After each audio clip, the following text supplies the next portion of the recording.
5月8日に行われた長崎ベルカ対アルバルク東京のハイライト動画のコメントを紹介します。CS でカニ股の3が見られるとは思ってもいなかった。ここ数年のアルバルクは正直 CS になるとむしろ弱体化してるイメージ。とはいえ、40点差つけるのはえぐいけど、CS で40点差は素直にやべえ。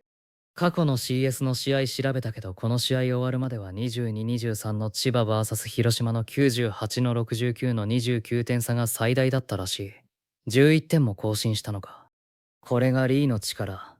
去年の千葉とアルバルクは本当に CS 初出場なのって疑いたくなるほどの強さ。スピード感含めて長崎が今年の CS 荒らしそう。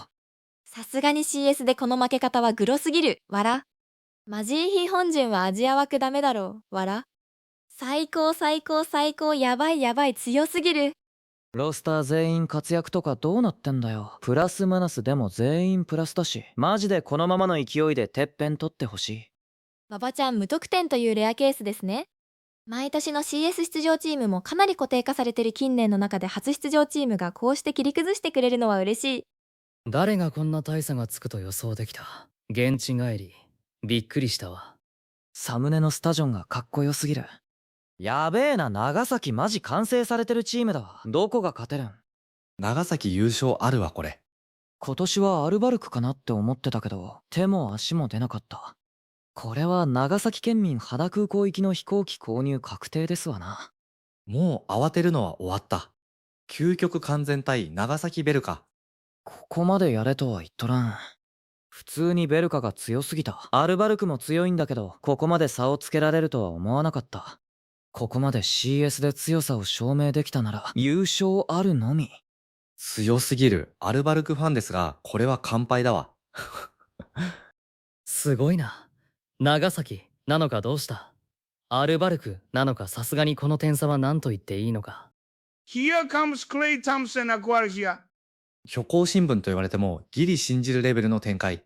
破壊的なオフェンス力やな。さすが平均90点オーバー。リーサナティからだ。ジェッツブースターだけど、初戦の群馬も怖いし、もし勝ち上がれてもここに勝たなきゃいけないのか。試練が大きすぎる。去年の千葉戦からは変化見られたと思う。負けちゃったけど、厳しいチーム状況でも CS 出てくれて、B リーグの10年間ずっと強豪で居続けてくれてありがとう。起用法が私にはちょっと難しめの2試合だったけど、アルバルク、ハートブレイクしてましたな。紐に引き続き徹底マークに合うも 27PTS 中 R フリースロー1414のイヒョンジュン。ダブルダブルなのやばいな普通に。はよ NBA 行って日本から出ていけよ。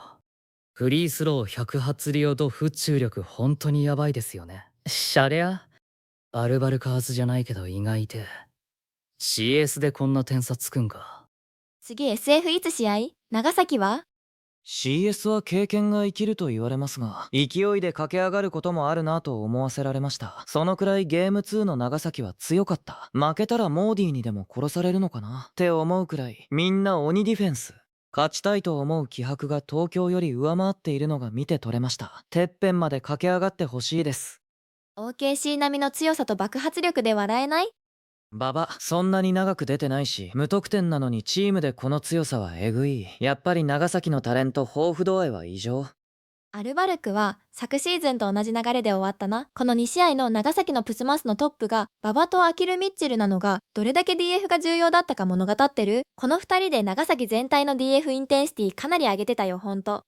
マジで熊高 DF うますぎるって173センチなのに、ずっと188センチのテーブスついてほぼシャットアウト。スタッツには残らない頑張り。本当に脱帽です。セミファイナルも長崎県民一致団結。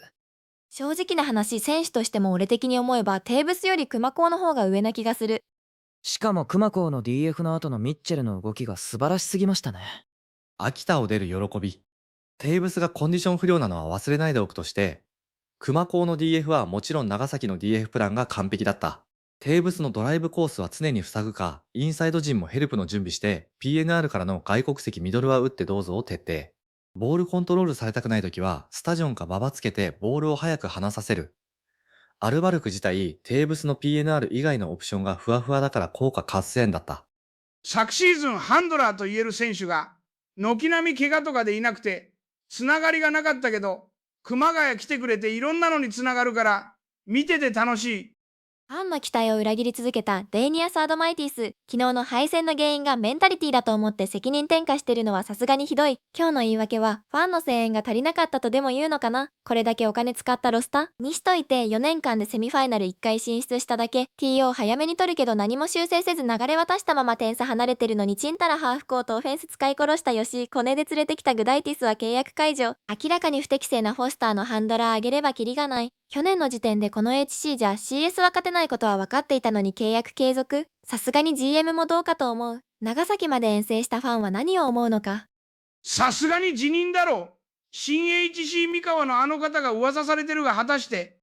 天皇杯優勝は忘れないであげて。もちろん天皇杯優勝は素晴らしいと思う。ただ参加チームが少ないこと、レギュレーションが異なることを加味するとあまり評価できないし、やっぱり辞任してほしいかな。長崎は SF まで入6日あるから休養たっぷりの鬼強度出せるのに対して、千葉オア群馬は連勝で決まっても入4日で長崎移動。このアドバンテージは大きすぎる。逆に1週間試合できないって試合勘にぶる可能性があるけどな。週1日とか2日なら確かにその通りだけど、4日もあれば十分休養できるやろ。そんなことないやろ W。長崎は練習生も多いからゲーム形式で練習できるし、相手の対策も早い段階からできる。移動もないから疲労もたまらない。ブースターは喉を休めれる。プラスが大きすぎる。アットマス左脳500喉のケアはやばい。笑。試合開始前からチーム全員お葬式モードの表情。大倉福沢干しておいて不調の海を強行起用。何年も前から課題だったオフェンスを改善せず全てディフェンスに責任転嫁し続けてきたツケ。アルバルクはルカ病にかかったアドマイティスをもっと早期に処置すべきだったな。山口隼人がいるのでかすぎる。天皇杯がピークだったか。こんな負け方でシーズン終わるとは。つれえ。ぶっちゃけアルバルクファンの多くはシーズン開始前から選手構成失敗したと思ってたはず。PG 起点のハーフコートバスケ主体のチームなのにテーブスの控え大倉中村福沢はあかん。RS の強度ならごまかせても CS 強度じゃボロが出るのは確実。それでもシーズン開始前はフォスターがハンドラーやってくれるって期待してたが、蓋を開けてみればハンドラーできないことが判明。WC こそ入れはしたものの PG 起点以外の OF 手数も増やせないまま終戦高1。PG 主軸のチームなのに PG 層が薄い高1。ハンドラーできない SG 外国籍フォスターを取ってしまった倒産。システマチックな戦術優先しすぎてワンオンワンで自己解決できる選手が少ない。シーズン始まる前時点で半分決着ついちゃってたよ。追記。それでも天皇杯取れたのはすごい。取れると思ってなかった。経験動向を実力で黙らせる長崎ベルカ。なんだこの強度。笑えない。あんまわからんけど長崎 G リーグで戦っても普通に注意は固いやろ。それはないか？否定できない。普通に最下位だろうね。それはない。この間のアルバルク VSG リーグ選抜見たか？琉球よりは全然可能性ある。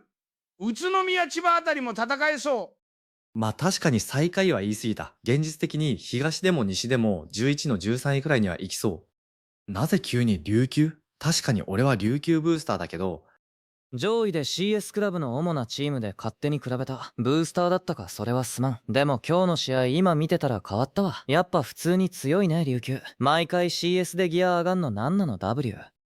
どっちもねえよ。 G リーグ舐めすぎだろ。天皇杯ジンクス継続。こんなんもうどこが勝てんねん。決勝で琉球が勝つ。この鬼強度を保てるかどうか。日程的にかなり楽なんだよな。今日勝ったことで他チームと比べかなり休める。それはかなりのアドバンテージよね。あとは笛へのアジャスト。逆に言うとそれ以外負ける要素ないかも。ウィザーズなら勝てそう。最後ぐらい菊池にベンチ入りさせたれよ。出るリーグ間違ってますよ。ヒョンジュンが外国籍並みにうまいから手も足も出ないね、C 外。アルバルクは強豪だろうけど、何かが足りないチーム。この数シーズンずっとそれが続いてる。本当の強豪になるには来季が勝負でしょう。このシリーズのテーブスマイは、昨年のアジアカップのレバノン戦と同じことをしてたな。あの時は河村中心のホーバスバスケにフィットしてないからって擁護されていたが、今回のパフォーマンスはさすがに擁護できない。B リーグゲントは RS と CS は全く違うというし、経験がどうとかも言うんだろうけど、確かにベルカは RS と比べても二回りくらい強い印象ありました。なんちゃってゲントはアルバルク勝つと言ってましたが、素人の私はベルカが勝つと思ってました。経験をも凌駕する強さとホームアドバンテージでしょうね。サナダス。こんなはずじゃなかったアルバルク東京。完全体のはずなのに。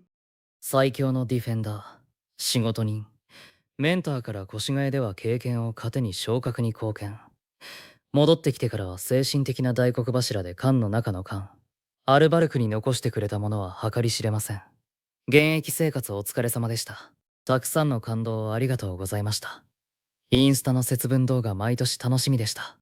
他ブースターだけど、ブラントリーは恵まれるべき選手だと思う。CS でこの点差はマジでやめてほしい。あとちょっとで出れなかった。北海道仙台3音がかわいそう。こりゃもう優勝やな、長崎。ここ4年同じようなバスケを繰り返しているが、このバスケで B リーグを再び制する未来が全く見えてこない。アルバルク東京。攻撃も守備もだが、昨日の負け方が全くもって対策できてないフロント陣。大倉くんも中村くんも平岩くんも絶対に吉井くんのように違うチームに行くべきだと心底思う。優勝長崎ベルカ。まさか40点差開くとは思ってなかった。長崎もすごくいいチームだけど、もう少しアルバルクを上の対戦で見てみたかったな。4年前の島根見てるみたいだ。経験値あるチームを爆心力で押し切るあたり重なるものがある。千葉か群馬のどちらが来るのかはわからないが、勢いそのままに初出場にして決勝に進出してくるのか。4年前は安藤千也に分からせられてしまったが、今回は馬場雄大に分からせられてしまったアルバルク東京。皮肉なことにただ移籍した選手ではなく2連覇した時の一員ってのがね、わら。アルバルクは HC を変えるのと第 2PG と WG の外国籍の入れ替えかな。それとロシターとテーブスはいつか宇都宮に帰ってきた方が私が喜ぶし、山口と星川も栃木県民だからブレックスに帰った方が私が喜ぶ。めちゃくちゃなこと言ってるのに素直すぎて、そうなったらいいねって応援したくなるんずるいわ W。私が喜ぶ。これ好き。